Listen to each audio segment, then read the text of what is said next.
তুমি রান্নাঘরে আরও একবার স্বাগত সবাইকে। সারা বছরই আমরা টক দই বিভিন্ন কাজে ব্যবহার করে থাকি, সে খাওয়াই হোক, রূপচর্চা বা রান্নায়। আর কেনা টক দইয়ের থেকে বাড়িতে পাতা টক দই অনেকটা বেশি হেলদিকর আর হাইজেনিক হয়।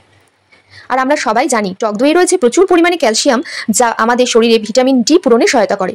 তো চলো দেরি না করে আজ তোমাদের সাথে শেয়ার করব কিভাবে আমি প্রতিদিন বাড়িতে টক দই পাতি। আমি এখানে নিয়ে নিয়েছি মেট্রোলাইটের ডবল টোন্ড মিল্ক। তোমরা যে যার পছন্দ মতো কিন্তু দুধ এখানে নিয়ে নিতে পারো। তারপর দুধটাকে 1 থেকে 2 মিনিটের মতো জাল দিয়ে ঠান্ডা হবার জন্য রেখে দিয়েছি। দেখতে হবে পুরো যাতে ঠান্ডা হয়ে না যায়। সামান্য উষ্ণ থাকা অবস্থায় আঙ্গুল ঢুকিয়ে দেখতে হবে যাতে আঙ্গুলটা অনেকক্ষণ রাখা যায়, সেই পরিমাণে গরম রাখতে হবে। যেহেতু আমি টক দইটা প্রতিদিন পাতি, সেজন্য আগের দিন আমি একটা স্টিলের পাত্রে টক দইটা তুলে রেখেছিলাম। আর টক দইটাকে ভালো করে ফেটিয়ে নিতে হবে। তারপর এর মধ্যে সেই উষ্ণ গরম দুধটাকে ঢেলে দিতে হবে। এরপর দুধ আর টক দই ভালো করে মিশিয়ে নিয়ে কোনো একটা নির্দিষ্ট জায়গায় ন্যাকড়া বা পাত্র দিয়ে ঢেকে রাখতে হবে। যেহেতু আমি একটা টিফিন বক্সে করি, তাই আমি আর কোনো কিছু দিয়ে ঢাকি না।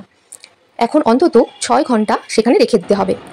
6 ঘন্টা রেখে দেওয়ার পর দেখা যাবে কিন্তু টক দইটা রেডি। টক দই হয়ে যাবার পর এটা ফ্রিজে তুলে রাখতে হবে, কারণ বাইরে থাকলে এটা নষ্ট হয়ে যাবে।